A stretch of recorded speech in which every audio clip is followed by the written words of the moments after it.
And welcome to the Cosmology segment, take 3, looking at sunspot 2755. Has not really degraded very much throughout the day, and we are mainly doing this to cover the section about toroidal versus poloidal fields. You see no sunspots associated with this active region down here, this cycle 25 plage. And let's talk about some articles after we look at where the objects are located in the solar system. There's where they'll be in 1 week. I like to use in-the-sky.org to make myself sky charts, as we've got a pile-up going on up there. We've got Jupiter, we've got Saturn, we've got the Sun, Mercury, the Moon, and Venus, all up in the sky at the same time. I use All Sky Chart for this. If you want to check it out yourself, check out in-the-sky.org, put in your location. And let's talk about dark matter. Here's another study that didn't find any, but I think it's very cute, the idea that weakly interactive massive particles are able to produce gamma ray bursts, which are these yellow blobs that you see in this image. So if you're into the search for dark matter, perhaps check out this SciTech Daily article about how a new theory has emerged about how dark matter may contribute to the gamma ray glow. Sounds like a ridiculous idea to me. We've left links to the article below the video. Now let's talk about accretion bursts, as they are not particularly common. And indeed, only 3 such events have ever been observed. And the first one was just discovered in 2016 and led to the founding of the Maser Monitoring Organization. If you're not familiar with a maser, it's just like a laser, but it's a radio frequency microwave laser. Microwave amplification by stimulated emission of radiation. So another interesting feature, this one talking about protostar G358-MM1.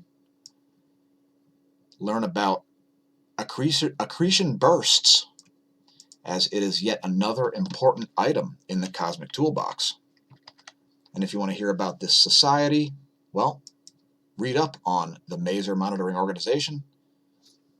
It's masermonitoring.com. Links below the video to that as well. If you thought radio astronomy was boring, so did I in the mid-90s. I've come around.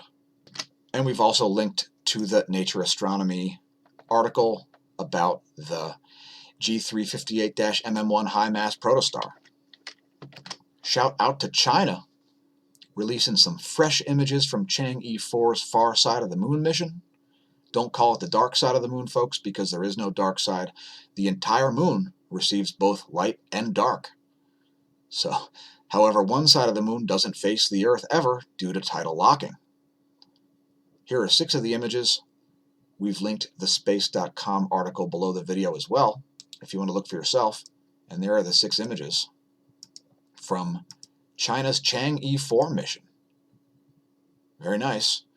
And I would note that they have intentionally photographed the shadow of the aperture so that people can claim that it's fake or claim that it's not fake as a result of the shadow in the aperture. Yes, shadow in the photo of the aperture. It's fake, it's not fake, space is fake, space is real, and so on. Let's talk about a Universe Today article, putting still more tools in the cosmic toolbox as we see a giant planet possibly forming in only a few thousand years. What does that do to your theories about gravitational accretion forming everything from planets to stars? So check out this universetoday.com article entitled, Giant Planets Could Form Around Tiny Stars in Just a Few Thousand Years. Please leave a comment if you think this sounds like some legit electric universe, thunderbolts of the gods type stuff. And astronomy, cosmology, astrophysics, and indeed physics are being rewritten. Welcome to the Neo-Renaissance. 2020 is turning out to be a good year already. So again, check out the article about how giant planets could form around tiny stars in just a few thousand years.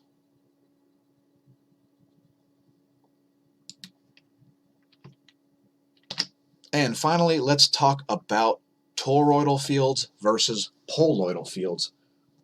Probably the most misunderstood thing in current cosmology. So we're looking at this orange donut-shaped object.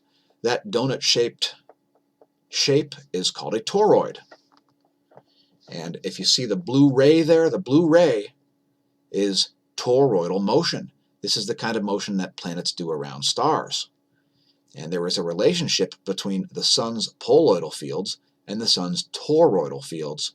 And it is a bit of a chicken or the egg problem, as we really don't know which is in control, but there is some sort of a proportional relationship between the toroid field and the poloid field.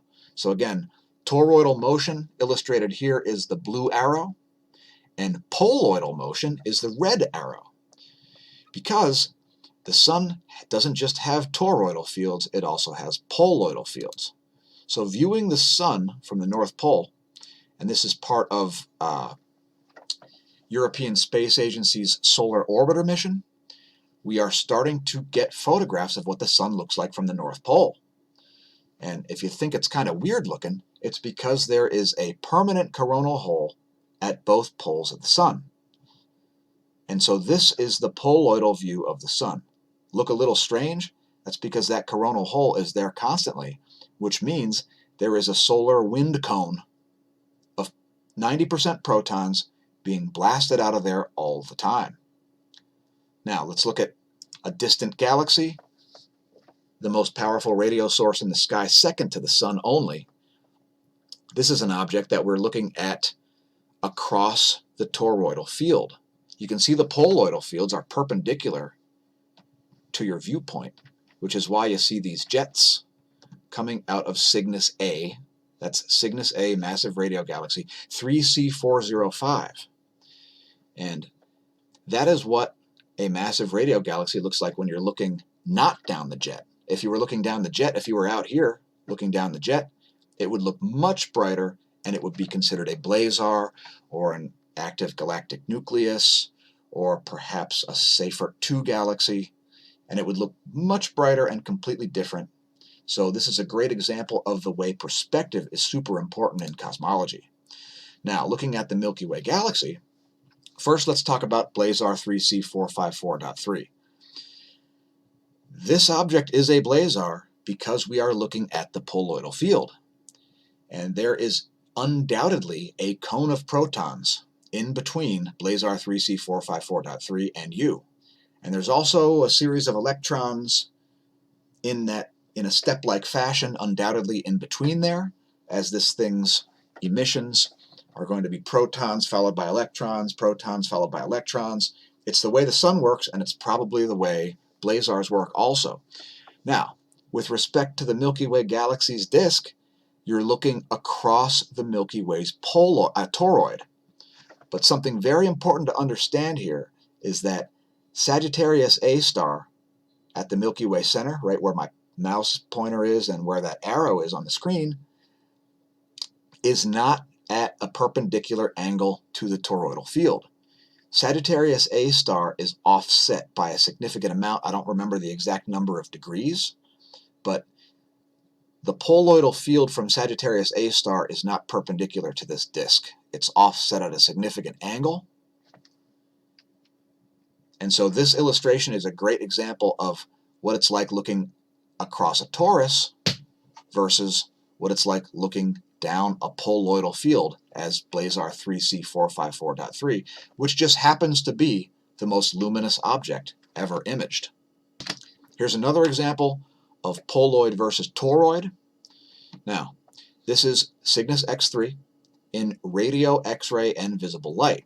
Now, first of all, you see this bright object here. That's the Wolf-Rayet star, as this is what we call a high-mass X-ray binary. Now, we are looking down the poloidal field of this overall object, and this blue jet here is a jet that's pointed directly toward you. The red jet is a jet that's pointed directly away from you, and this is part of the reason why this object looks so bright. There's a high-mass object orbiting this Wolf-Rayet star at a crazy periodicity of 4.8 hours. So this thing is swinging around at amazing speeds, and it is sending a poloidal jet out of its Z field directly toward our solar system. This is part of the reason why I'm always referencing the star Deneb, otherwise known as Alpha Cygni, high mass X-ray binary Cygnus X3. Next, here's another example of a poloidal jet. This is famous radio source, otherwise known as black hole M87, and we prefer to use radio source since the mid-90s, as black holes are observations in search. Let me correct myself. Black holes are math in search of observations, and let's just talk about the way this poloidal field operates.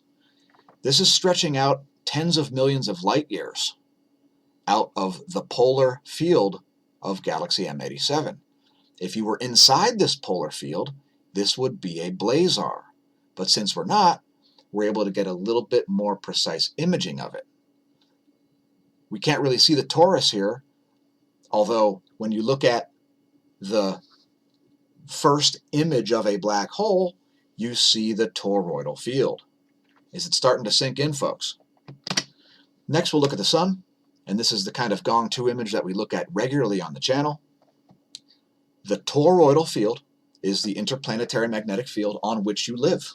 It is shown here in blue, and the poloidal fields are shown in green for the north and red for the south. Another illustration of the difference between these vastly different fields. The violent activity of the sun is constantly coming out and or going in. And we don't know if the sun is losing or gaining mass, by the way. We don't know if the galaxy, the planet, or the sun are losing or gaining mass. And so the relationship between the poloid and the toroid come into account. Understand the difference between toroidal fields and poloidal fields. They are completely different, and they're shaped differently. They affect things on a cosmic scale vastly differently. And let's just move on here to a paper from Stanford. And now this is a pretty old paper. It's around 2005 at the end of cycle 23. And it is referencing the relationship, although this is suggesting that the toroidal field feeds the poloidal field. My theory is that it's the opposite, that the poloidal field feeds the toroidal field, and this is the chicken or the egg argument. We're not going to ever know until we start studying the sun's poloidal fields. And fortunately, the ESA, European Space Agency, is on top of it with 2 missions, the Solar Orbiter, and there's an image of the Solar Orbiter.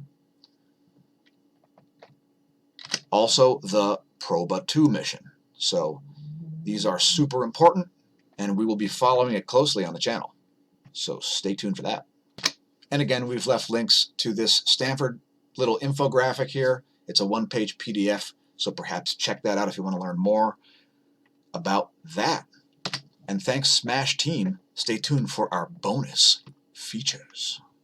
And a quick side note, please don't forget to press like and subscribe and share on your social media. Also, RIP Kobe Bryant.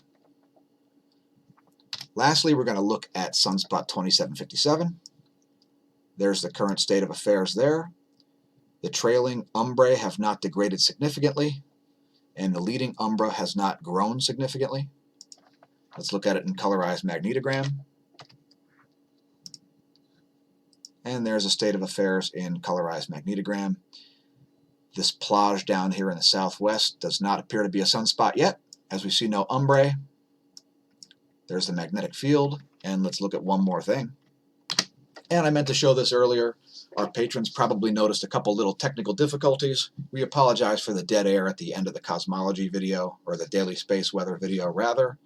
Here's 48 hours of the local star in 131 angstroms, with most of the life cycle of 2757, as well as that active cycle 25 plage you see down there in the southeast. We are out. Thanks for tuning in. Thanks for understanding the difference between a poloid and a toroid. We'll be coming at you with more content coming soon. Best wishes. Remember, stare at the sun. Use the proper instruments like the SDO. And don't forget to check out smashomash.org.